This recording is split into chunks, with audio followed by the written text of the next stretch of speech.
Welcome back to another episode of the Account for Your Life podcast. This is Jay Moore, the Healthy Accountant, helping you to account for your life. So let me ask you a question. When the creator of the universe comes to you and gives you an assignment, how do you take it? What do you do? Do you do it? Do you get afraid? Do you wonder if someone's actually talking to you? You know, I was inspired by the movie Book of Eli. If you haven't seen it, go check it out. Denzel Washington's in it. He plays a masterful role of Eli, the Bible carrier. That's what I'm naming him.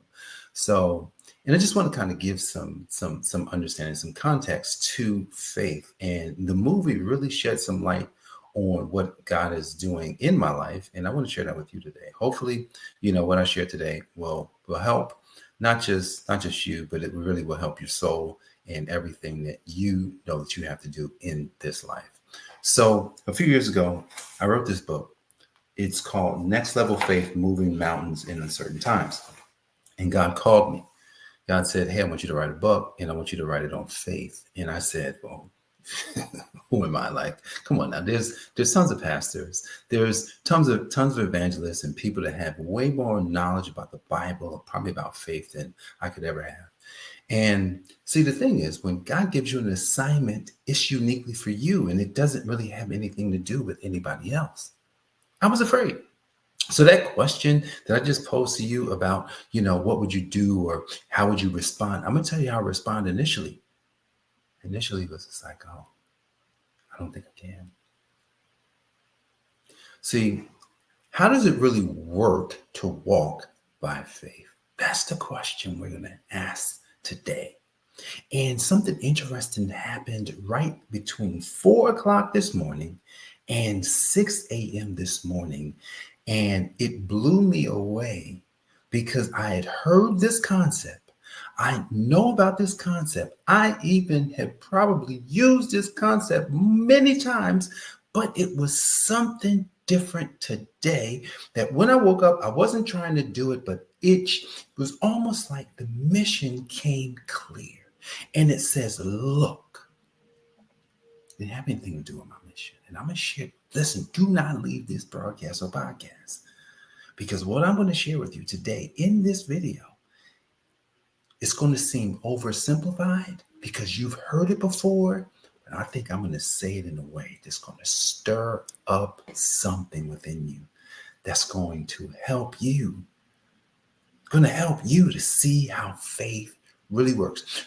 There's a scripture that I love it. I've heard it. I never looked it up. I just heard what people said. But when Denzel Washington said it in the movie, The Book of Eli, it hit a little different. Now, for those of you that's just kind of jumping into this conversation, I got to give you some context here. A few weeks ago, I started talking about how I think it was 100 days left in the year, and and how if we learn the art of acting, if we figure out, wait a second, what I want in life requires me to play a role, and how do I learn how to play the role that I would like to play in this life?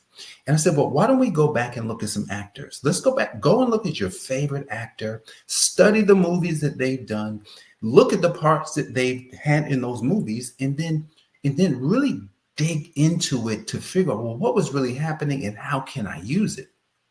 So I looked at a few movies of Denzel Washington, but I because the Book of Eli was literally my language, I said, I'm going to study this movie. I probably watched it 4 times in the past couple of weeks. And every time I watch it, it hits a little bit different because I'm watching a movie and I'm watching a person act out a scene. You know, what's interesting about movies is that when you see a movie in its entirety, the way that they put it together scene by scene. So the way that we see it doesn't look anything how it's done. So they go from like, ha, ha, ha, to all of a sudden going in the character for a couple of minutes, and then they're done with that scene. But we see it as a collection. So a person that has to go from talking to somebody about, hey, da, da, da, da, and then all of a sudden they're doing the scene, and they're actually the person, that takes even more skill. So the context of all of this is based on that. Just in case if you didn't know why I'm really digging into this movie. So in the movie, Denzel Washington is, I think the lady that was playing his supporting actress, her name was Solara in the movie, and I think her real name is like Mila something. And so Solara is with Eli, and she doesn't know anything about the book, right? Because no one has ever read the book. No one knew about the book. Eli had the only Bible that there was on the planet. And so Eli's got this Bible. They're trying to get across to the west, and they're walking. And she was like, well, you're going west, but do you even know where you're going? Do you even know where you're going when you get there? No, I don't. I just know that I know. And so she says, what is, he says, you walk by faith and not by sight. So he quoted the scripture that's found in 2 Corinthians 5:7. And what's interesting about when you read 2 Corinthians 5:7, I pulled it up in the Bible app, and it's in parentheses. The way that it's written there, it was almost like an afterthought. But let's just put this in here based on what the context, because right before it in verse 6, it says, therefore we are always confident, knowing that whilst we are at home in the body, we are absent from the Lord. Verse 7, for we walk by faith, not by sight. So how does it really work to walk by faith, not by sight? I'll share that with you in a second. So Solara asked Denzel, Eli, she says, hey, well, what does that mean? He says, well, faith is when you know something that you maybe don't really know, but you know that you know it. That was one of the best explanations of faith that I've ever heard, because it wasn't, Hebrews 11:1, now faith is the substance of things hoped for, the evidence of things not seen. He didn't quote that. He just says, well, faith is when you know something that you don't know, but you know it. And he's on a mission, keyword, he's on a mission for the Creator. He said he heard a voice audibly, literally as if someone was speaking to him, but he said he heard it from inside himself. When I saw that part, I was like, wow. Because just because I hear something don't mean you're going to hear it. You have no context to what I've heard when God says something. I have no context of what you heard. So that's why it's important to walk by faith and not by sight, because when we go to share, hey man, I know this thing called faith. I can teach you all you need to know about faith. I can show you how to walk by faith. I can show you this. Like when I start talking like that, people look at me like, well, what are you talking about? Like, you don't know how to do that. Like you're not a pastor. You don't have the skills, or you haven't gone to school for that. And blah, blah, blah. Right. They didn't hear it. They didn't get the memo from the Creator. So it's important that we walk by faith, something that I know, even though I don't know, but I just know I know it. And not by what my physical eyes are telling me. Based on what was happening in the movie with Eli, it made no sense for him to even have the faith that he's going to get across country on foot, probably from the East Coast to the West Coast, get to where he's supposed to go to deposit this book. There was no way that was supposed to happen. It took him over 30 years to do it. So I'm going to go back. Remember I said I was going to tell you about what happened this morning between 4 o'clock and 6 o'clock. So God,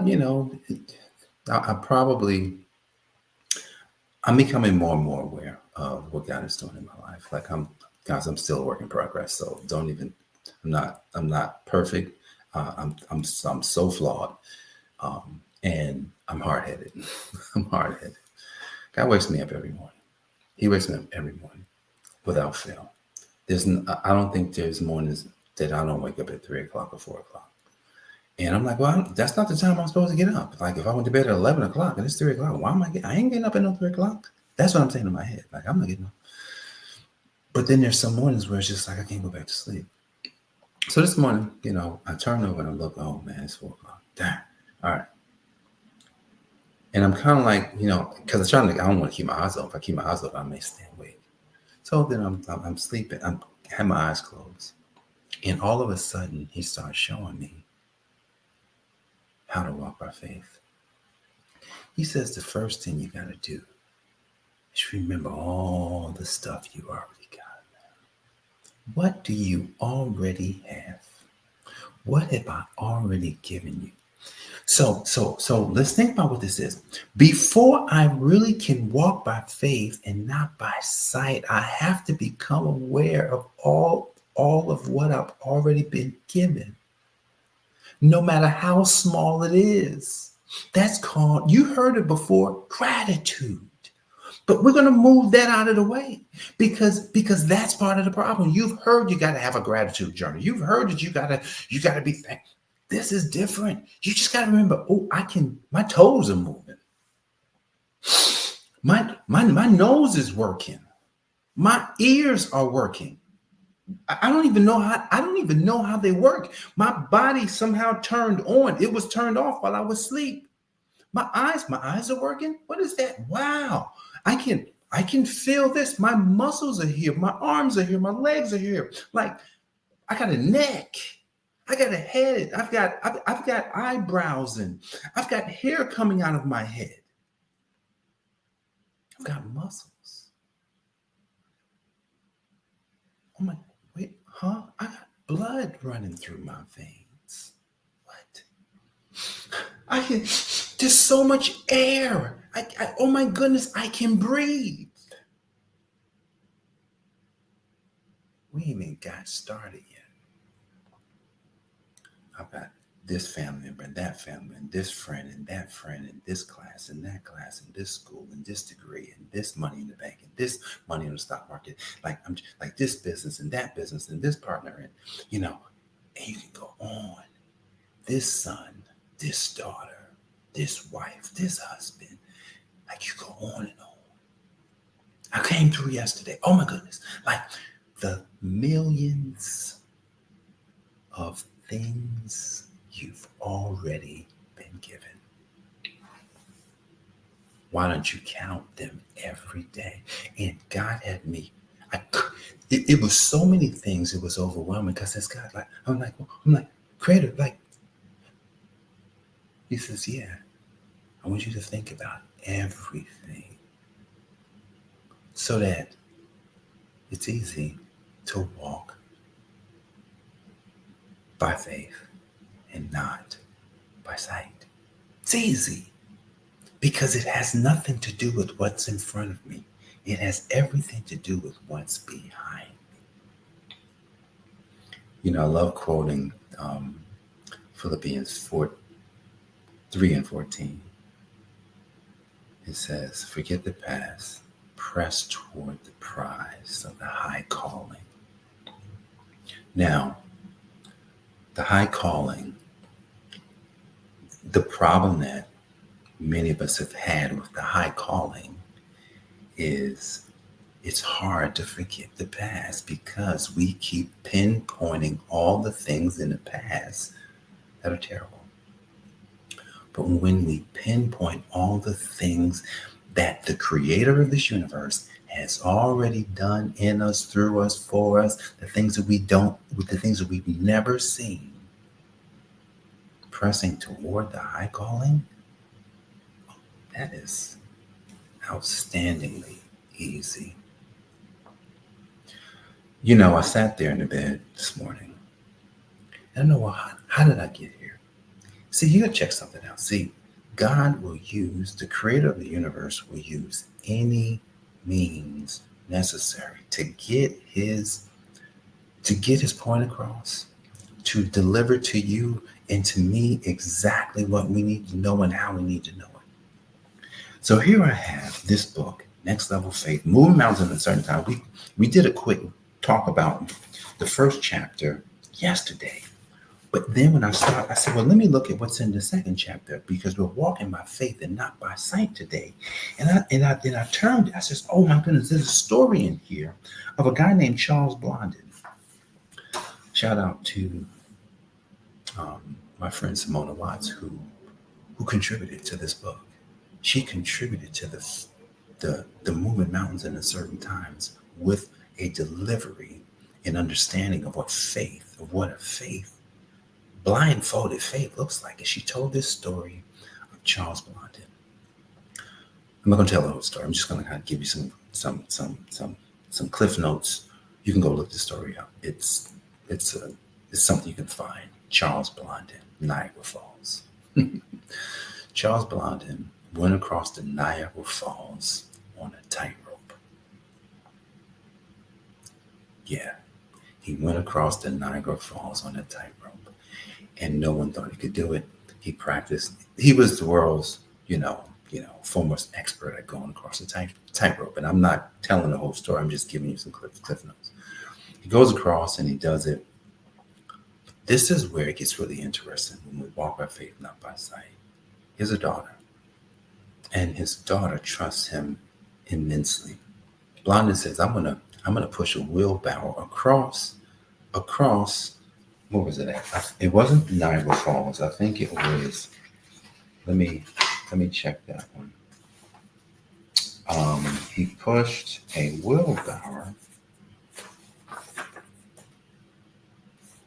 with his daughter across something. It may not have been Niagara Falls. It may have been something else. But he pushes his daughter in a wheelbarrow, like on a tightrope, across a high, something very high. Just say it that way. So when we think about walking by faith, not by sight, why did his daughter trust him that much that it didn't matter what daddy was going to do? She trusted him fully. See, one of the things about walking by faith and not by sight is next level trust. This is the kind of trust that Charles Blondin's daughter had for her dad. She had no worry that dad was going to push this across. And I think she was throwing rose petals or something off the sides of the wheelbarrow as he's pushing her across some high tightrope. She had no conscious worry gene in her body. She knew they were going to get to the other side. She knew that there was nothing going to happen. And she said, if she could have quoted it, she would say, I walk by faith, not by sight. I fully trust my Father because I know who my Father is. See, if we're going to understand how walking by faith really works, we got to know. We got to know who our Creator is. We got to really know it. And so, if you wanted to do something, like, well, Jay, what do I do? This is the question. Most people want to know how to do something. You already know how to do it. You're already filled with the thing that you need. You've been given it already. It's just that you need to now connect with it. So do what I did this morning. Go find I don't care how small it is. It could be the fact that you were born in some hospital. It could be the fact that you lived in a certain area and look at you now. Like, whatever. You could write down millions of things. You could go on and on. You could probably not ever stop writing. All of the things that you have been blessed to come through, the things that you have been blessed to have, all of the things that you have been given, literally, that's where you start. Because that is kind of like, how we do testimonials, I can do such, but look, here's my client who said that I can do it as well. This is what God's saying. God's got more testimonies. God's got more reviews than anybody on this planet. Because every person on the planet, if they go through their life, no matter what their life looks like, because if they're still breathing, then that means the blessing is still there. They have been blessed even in the storm. See, remember, next level faith doesn't come without suffering in some regard or sacrifice. Ouch. I know there's some people that do suffer, then that have suffered. Maybe you've suffered. You know, I'm just reminded of Job. His story. Had it all, lost it all. The Lord giveth, and the Lord taketh away. Blessed be the name of the Most High. So if you were and I were gonna walk by faith, not by sight, I know what I'm gonna do. Every day, I will remember and give a testimony. The fact that I got a leg right now that I'm standing on, 2 of them. I got toes right now that's helped me to get around, and I've got toenails and fingernails. I've got a hand here that works so good. I've got blood going through my body, and I've got a nose that's sucking free oxygen. And man, I've got blood vessels and nerve endings and atoms, and man, I've got a whole body to live in. I got these muscles here. Oh my goodness, I've got these push-ups that I do every single day. Man, oh my goodness, I've got these glasses that I like to wear. I've got these hair follicles coming out of my head and all over my body. Wow. I'm blessed. I'm so thankful. I'm so thankful that the creator of the universe has given me more. It's given me more than I can bargain for. There's a story about that I'll share one day. But if we're going to really walk by faith and not by sight, we must give thanks to the creator of this universe every moment, every day. And then as Paul says in Philippians 3:14, forget the past, the bad stuff, but press toward the high calling. Press toward the mission that God has placed you on. God has placed me personally on a mission of faith. He's placed me in a position to share faith, to teach faith, to show faith, to be faith, to write books on faith. And I didn't understand, just like you may not understand fully what God wants to do. And because I didn't understand, I got frustrated. But today, as we're 75, 74 days left in the year, we walk by faith, not by sight. You're looking at one of the newest on paper millionaires of the Moore family. You're looking at them. The Moore family from Newark, New Jersey, doesn't have any millionaires in the gene. I am the first millionaire, multi-millionaire, and soon to be multi-hundred millionaire and beyond. I'm the first. I won't be the last. God has placed that within me. But here's the thing. I walk by faith and not by sight. So because I walk by faith, and that is my mission, then there's no doubt that whatever he has already done, I fully accept it. What about you? Do you accept today to live with next level faith, to walk by faith, not by sight, to realize that, hey, you just got to not even think about whether or not it can be done. Because if you can think it, then that means it will be done. So I give homage to the Most High today for choosing me, for choosing you for what you've been called to. And I thank him for giving me the understanding of what I needed to understand. And now that I know, I won't shy away from being the first millionaire of the Moore family, 2024. Guys, I want to thank you for joining me for this episode of the Account for Life podcast.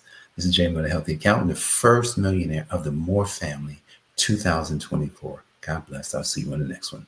Peace. This has been the Account for Your Life podcast with your host, the healthy accountant himself, Jay Moore. Until next time, make it a great day.